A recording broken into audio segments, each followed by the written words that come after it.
اعوذ بالله من الشیطان الرجیم بسم الله الرحمن الرحیم. لومبی خو وقاردي شاه دریاب صاحب ستاسو مننه، تاسو ستاسو د الوت چینل ملګرو تاسو دلته راغلو ما د پښتو مینوالو سره خپل چینل یوټیوب چینل په ذریعه معرفي کوي. زما نوم اقبال حسین افکار دی، خپل نوم اقبال حسین دی او بیا کلمي نوم اقبال حسین افکار. زه په مردان کې پیدا شوم، هلته لوی شوم، ته مې خلکوسو کړي، مردان سره مې تعلق دی او چېرته پخوا مو مشران راغلي د باجوړ نه مردان ته او دلته چې رانه هغوی دېره شو او په کال 1980 غالبا 80 عثمان عصري تاریخ هیر دی. په دې کې هسې خو لکه زه چې وړوکی وم نو مونږ په کور کې به یو ریډیو د بجلۍ او په هغې به هغه ټایم چې دی نو د پېښور ریډیو د افغانستان ریډیو کابل او د آل انډیا ریډیو په دې باندې پښتو موسیقي و پروګرامونه به نو او دغه شان د کوټې نه به هم چې دی نو ریډیو او نشریاتو د پښتو هغې کې به د سندرې او زیاتر مصریزې سندرې به وي نو دا سندرې به چې دی نو دې به زه ډېر وړوکی وم، ما ته یاد شي زه چې اوس فکر کوم نو ما باندې ډېر اثر کول او زما به ډېرې زیاتې خوښې وې. زه به دې ته ولاړم اورېده به مې بیا وروستو سبق هم دی نو په 10م دغه کې ما پښتو مضمون اخیستی او هغې کې د دې مشرانو د کلاسیک شاعرانو او د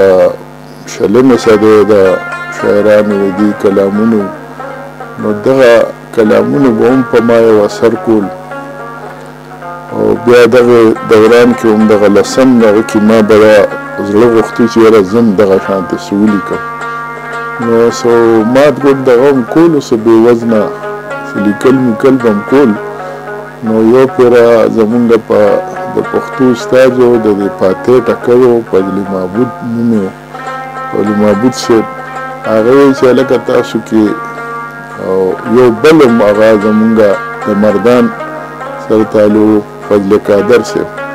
نو دې دواړه چې یاره هلکه تاسو کې که څوک شاعري رغوي نو هغه ما سره چې دی ما ته وښیه. نو زه خو شرمېدم زما ملګرو کاپي هغه غلام قادر صاحب ته وښوله نو هغه چې وکته نو هغه وایي چې یاره تا کې جراثیم د شاعرۍ شتې او ته به شاعر جوړېږي او بیا دغه شانتې هغه شروع وه. بیا زمونږ سره خوا کې زمونږ ملګری دا د 1900 خبره ده وصال قریشي زمونږ یو ملګری دی ادبي اوس هم دی هغه زمونږ د مالیې سره خوا کې ریډوانو دوکان و هغې کې و هغه سره رابطه هغه هم شاعر و. بیا به مونږ دواړه یو بل ته شعرونه وی ډېره موده بیا پکې مونږ سره بل زمونږ نهاروان یو ملګری و هغه مونږ سره میلاو شو پیژنګلوی شو هم شاعر و او هغه سره بیا یو ملګری خیرداد نوید بل یو ملګری غلام صادق نو هغوی دغه شانتې مونږ بیا وی چې یاره یو تنظیم خپل ځان له جوړو یو زلمو شاعرانو نو مونږ بیا پښتو نوې ادبي ټولنه جوړه کړه. دلباساني را سره ملګری و هغې کې نو دا مونږ ملګرو دغه تنظیم جوړ کړو هغې کې بیا به مونږ ناست وو هفته روزانه به ناست وو خپل بس هغه د میاشتې چنده به م کوله هغه وخت کې 15 روپۍ او په یو سرای کې م ځان له یو کمره په کرایه اخیستې وه او په هغې کې دپاره م یو درۍ اخیستې وه دا درۍ خوره وه بس په هغې به ناست وو یو صندوق م اخیستی و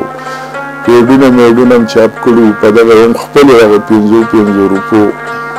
کې هغه وخت او کرایي به مو ورکوله او هغې کې د مزې خبره دا وه چې هغه د پیره مونږ کرایي چې دی نو راباندې بیا بوج شوه سوات سری به ورته ویل هغې کې زمونږ دفتر و نو هغه بیا مونږ د ملګرو هغه وکړو چې یاره د علي حیدر بادر صاحب د خاکسار حاجي صاحب زوی او صفات دی خدای پاک ته وبخي ډېر پښتون دغه په خپل هم نه شاعر و خو لکه داسې ځان یې هغه کول نه او ډېر په پښتونولۍ مین و نو مونږ لاړو هغه سره ایلو شو هغه وایي چې راځئ دغلته راغلي دا خاکسار منزل دا ټول بلډینګ دغه راغلي وو هلته هغه وایي چې تاسو راځئ او بس دلته کرایي بغیر کرایه به اوسئ زه هم در سره خپل ځاني بس شریک یم نو مونږ وایي چې بس ته زمونږ د مشر یې خو دا ده چې نور زمونږ به دغه پوزیشن ایکولي یو شانتې به وي لکه داسې نه ده چې ته به مونږ ډکټیټ کې و که نه هغه شان نو هغه هم ډېر ښه سړی غیر نه نه بس تاسو زما کشران یې ورونه مې بس یو شانتې به بیا هلته مونږ هغې هغه راله دفتر راکړو نو هغې کې دا د ګپ خبر هم ده نو مونږ داسې کار وکړو چې یاره دا اوس که په دې څېړو کوزېږو نو خو دغه سری والا منشي چې دی یا منیجر او مونږ ویني مونږ هغه کړکۍ هغه کړکۍ جال مال پرې نه و نو هغه دریم هلته ویشته او بیا هغه بکس چې کوم دی نو هغه مو دا درې د پاسه چې دی نو په څادر وتړو ورکوز وکړو دا سامان هم داسې کوز کړو او مونږ بس په لاره ووتو که نه نو دا هغه وخت چې مونږ ته راوي هر څه کله 10 روپۍ او 15 یا 20 روپۍ اوس ما نه هېر وي خو بس هغه مونږ نه شو کولی هلکانو دونه دغه هم نه نو دا یو کار هم پکې کړی هغه سامان هم داسې راویستو او بس راغلو نو بیا په خاکسار منزل کې زمونږ دا دفتر او ناست وو